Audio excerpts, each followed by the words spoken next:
बिल्कुल, हमें लगता है कि इनका सुझाव वाकई सही है, क्योंकि जब तक कि किसानों को एक बार कर्ज मुक्त ना किया जाएगा, हिंदुस्तान एक कृषि प्रधान देश है और इसी नाम से हम जाने जाते हैं, हमारा इतिहास रहा है। खेती और कृषि के बिना हमें नहीं लगता कि हिंदुस्तान की कल्पना भी की जा सकती है। तो ऐसे में अगर इन्होंने ये सुझाव दिया है, हम सबको इसमें आगे आकर के हम अपनी पार्टी की तरफ से ये जरूर कहना चाहेंगे, क्योंकि हमारी पार्टी जब जब जरूरत पड़ी है, जब जब ऐसी आपदा आई है, तो किसानों के साथ खड़ी हुई दिखी है। ये किसान भाई अपने दिल पे हाथ रख करके खुद ही कह सकते हैं। जैसे पीछे अगर कर्ज माफी की ही बात करते हैं, तो 72,000 करोड़ रुपए की कर्ज माफी करके कांग्रेस पार्टी ने किसानों की हेल्प की थी। हम ये नहीं कह रहे कि पूरा फ्री कर दिया था, लेकिन उनकी मदद करी थी। आज हमारे प्रधानमंत्री जी 1,40,000 करोड़ रुपए की कर्ज माफी करी है उन्होंने भी, बट औद्योगिक घरानों की, किसानों की नहीं। आज हमारे किसान यहाँ जंतर पंतर पे जिस तरह से उन्होंने आकर के अपना प्रदर्शन किया था, खामोश प्रदर्शन किया था, हमारे प्रधानमंत्री जी को फुर्सत नहीं मिली थी कि उनको बुला करके उनसे बात करें। सबसे पहली बात होती है बात करने की, उसके बाद बात होती है कुछ काम करने की, जो उन्होंने नहीं किया। उसी तरह से शिवराज सरकार ने भी वहां पे बात नहीं करी, उन्होंने बात के बजाय बुलेट से बात करी है। ये नहीं लगता है कहीं से भी कि सुझाव इस तरह की हरकत करके आप किसानों को लगाम लगा सकते हो। किसान के बगैर आप मर जाएंगे। रहा सवाल कि ये हालत बनती क्यों चली जा रही है, तो शायद आपको याद होगा 2015-16 में कांग्रेस की जो इंपोर्ट करने की जो थी चीजें, सॉरी कांग्रेस की कह रहे, 2015-16 में इंपोर्ट के लिए उन्होंने दाल को 44 रुपये पर केजी के हिसाब से मंगाया और मार्केट में 230 रुपये पर केजी के हिसाब से वो सेल हुआ। 2016-17 में बम्पर हमारे यहाँ दाल का प्रोडक्शन हुआ था, करीब 221 लाख टन हमारे अपने देश में ये बम्पर इसकी पैदावार हुई थी। उसके बावजूद बीजेपी ने फिर से इंपोर्ट करने की परमिशन दे दी 44 लाख टन।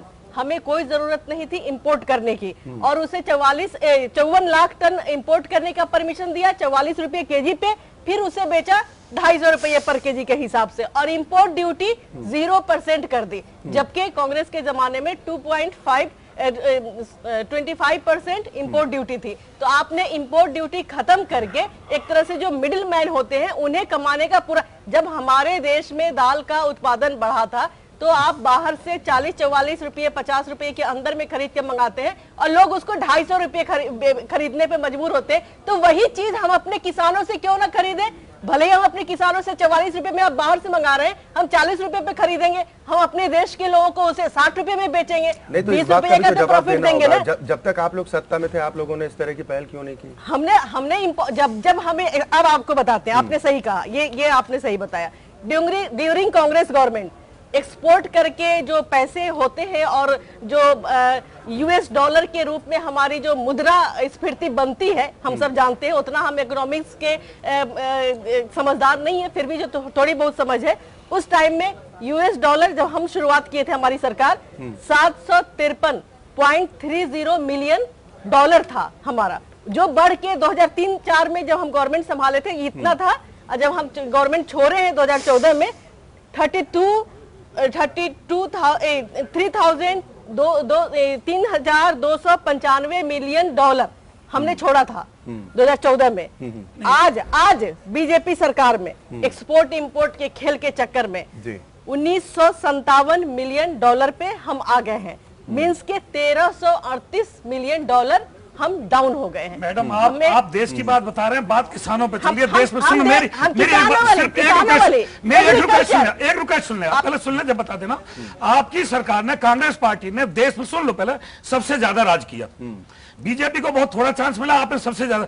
अगर आप स्वामीनाथन आयोग की सिफारिश लागू कर देते, अगर आप किसान आयोग का गठन कर देते, अगर आप किसानों को समर्थन मूल्य देते, सुन लो पहले, तो शायद किसान को आज ना तो कर्ज में डूबा हुआ होता, ना किसान को कर्ज लेने की, किसान को तो कर्ज लेने की आवश्यकता ही नहीं थी, किसान को भिखारी बनने की आवश्यकता ही नहीं थी। लेकिन आपकी सरकार ने भी किसानों को दबाए रखा। सुन लो, जब से देश आजाद हुआ आज तक ना तो किसान को शिक्षा मिली है, ना किसान को स्वास्थ्य मिला है, और ना किसान को फसल का मूल्य मिला है। शिक्षा में, स्वास्थ्य में, रोजगार में और फसल के मूल्य में देश आजाद होने से आज तक किसान सबसे ज्यादा दुखी रहा और पछड़ा रहा है। दूसरी बात मैं प्रधानमंत्री जी की बता देता हूं, वो भी ये कह रहे हैं कि हम स्मार्ट सिटी बसाएंगे। भाई स्मार्ट सिटी क्यों बसाओगे, स्मार्ट विलेज क्यों नहीं बसाते? हमारे अरुण जेटली जी है वित्त मंत्री, वो किसानों का विरोध कर रहे हैं, कृषि मंत्री किसानों का विरोध कर रहे हैं। तो मैं उनसे भी कहना चाहूंगा, सुनो एक मिनट सुन लो, मैं अरुण जेटली से भी कहना चाहूंगा कि लोकसभा में वो देहात में जाकर के किसानों की वोट ना ले, क्योंकि किसानों की वोट से ही प्रधानमंत्री बने। आज कृषि मंत्री और वित्त मंत्री किसानों के खिलाफ बोल रहे हैं, क्या वोट लेते हो किसानों की? ये जो हमने अभी डॉलर की बातें आपसे करी, ये एग्री एक्सपोर्ट्स के जरिए जो हमारे यहाँ पैसे आते और जाते हैं उसकी डिटेल हमने दी है। हमने पूरा ऑल ओवर विकास के दूसरे कामों में आज के जरिए बालेश्वर त्यागी जी, मैडम मैं आपके पास मैं कहता हूँ कांग्रेस और बीजेपी मिलकर देश को अमेरिका से आगे ले गए, लेकिन किसान को कहाँ ले गए? शिवराज जी, किसान कहाँ रहा?